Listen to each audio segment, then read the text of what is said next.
Gideon Rachman, welcome to 7:30. Thanks.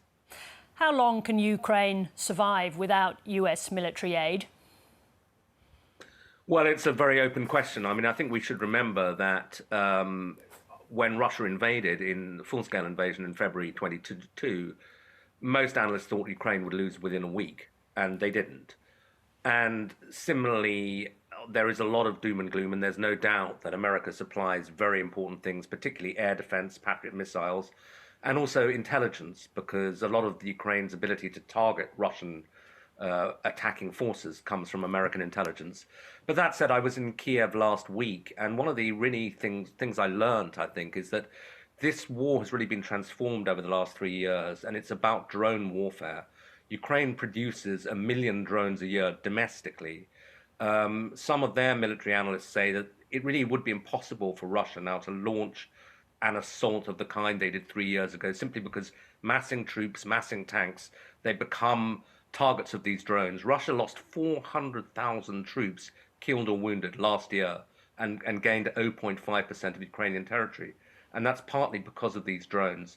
So for me, it comes down to, can Ukraine continue to fight the drone warfare without US intelligence behind it? And the Ukrainians say they think they can find workarounds. If they can, they'll stay in the fight. Does it depend on them having access to Elon Musk's Starlink, however, to run that drone program? Yeah, that Starlink is very important. But again, I don't have the technical knowledge to know whether the Ukrainians were kind of whistling in the dark, but some of them said to me, yes, it would be a big blow if we lost Starlink, but we've already begun to think about it. We do have workarounds. There are some European alternatives. They can use the drones using GPS, which actually, incidentally, is also controlled from the United States. But so they think, they hope that they can continue to fight the drone war even without Starlink. But I think they have to assume the worst, that Musk will cut them off. Now, if we think about the air defence, and we saw what happened when there was a pause last year when Trump put pressure on Congress and there was a pause in funding, there was an impact on air defence. Can Europe quickly, or NATO countries, fill the gap in Ukraine's air defence?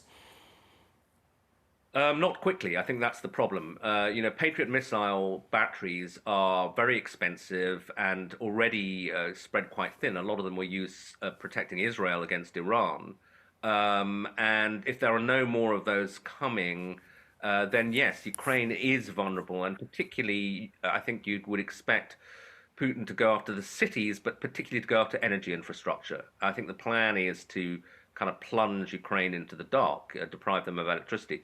I mean, one tiny silver lining is we're heading into summer now rather than winter, so the kind of worst temperatures won't be there. But still, yeah, they would be very vulnerable. And I think it was notable that Keir Starmer, after the summit here on Sunday, said that there's going to be big investment in building air defense for Ukraine out of Belfast, but that doesn't happen overnight. To what extent, given today's news, there seemed to be some settling after the meeting in Europe? Does this throw things into turmoil again? Is this just going to be days and days of turmoil? Yeah, I think days and days and months and maybe years, as Simon Sharma was implying. But I think that it's interesting because if you talk to European officials, British officials on background, they could see the direction this was heading. And they've already begun to think about, well, what if America pulls the plug?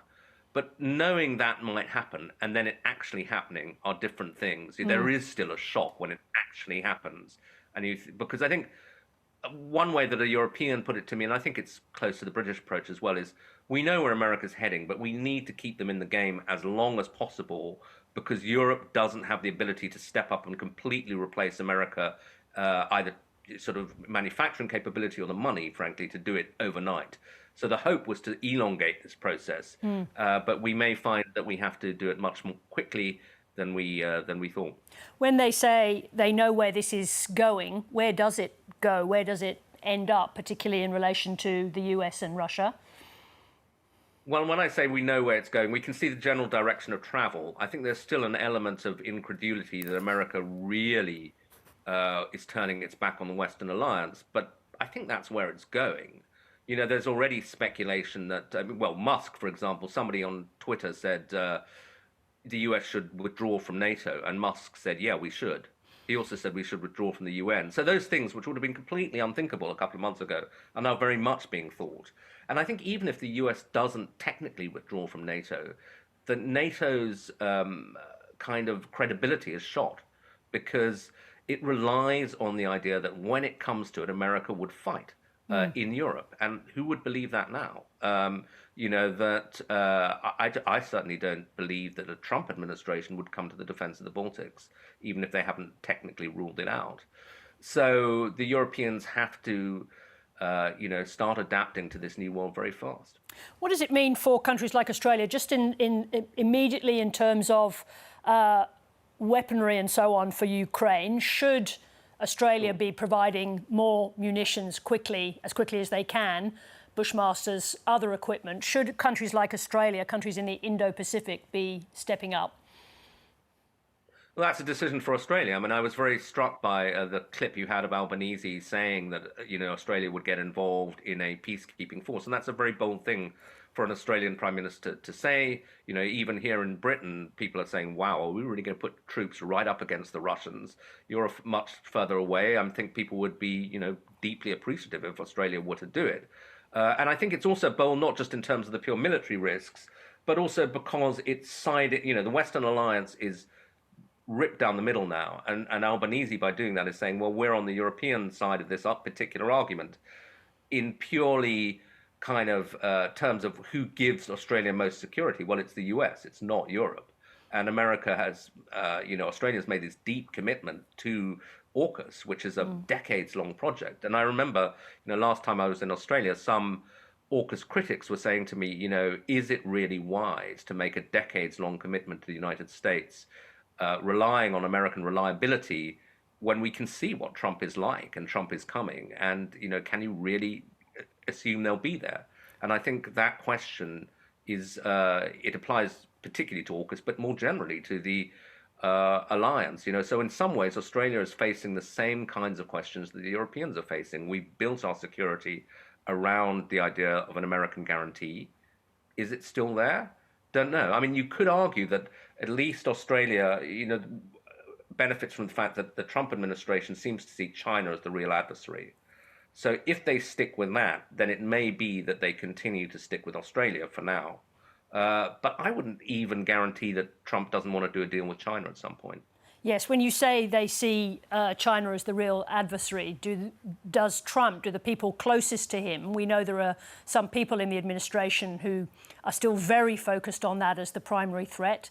Does Trump see Taiwan as central to American interests anymore?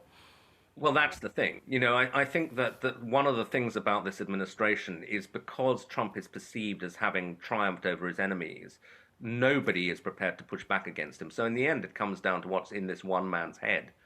And it is true that he's surrounded by a bunch of people whose rhetoric on China is very hawkish. But if Trump turned around tomorrow and said, Xi's a great guy, I'm going to do a deal with him, and I don't care about Taiwan, they would all fall into line. I have no doubt about it. And I think that Trump, we know, has said in the past that, Trump respects size. That's why he respects Russia and doesn't really respect Ukraine. He said, Taiwan is like a microdot compared to China. What are we doing? So I wouldn't be surprised if at some point he trades Taiwan away. But there is the question of the semiconductors. Without those, Americans' electronics industry and tech industry is in big trouble. So they have to find a way of getting those Taiwanese semiconductors and not handing them over to China. That's really Taiwan's silicon shield, as they say. The whole world dependent on what's inside one man's head. Gideon Rachman, thank you very much indeed for joining us. Pleasure.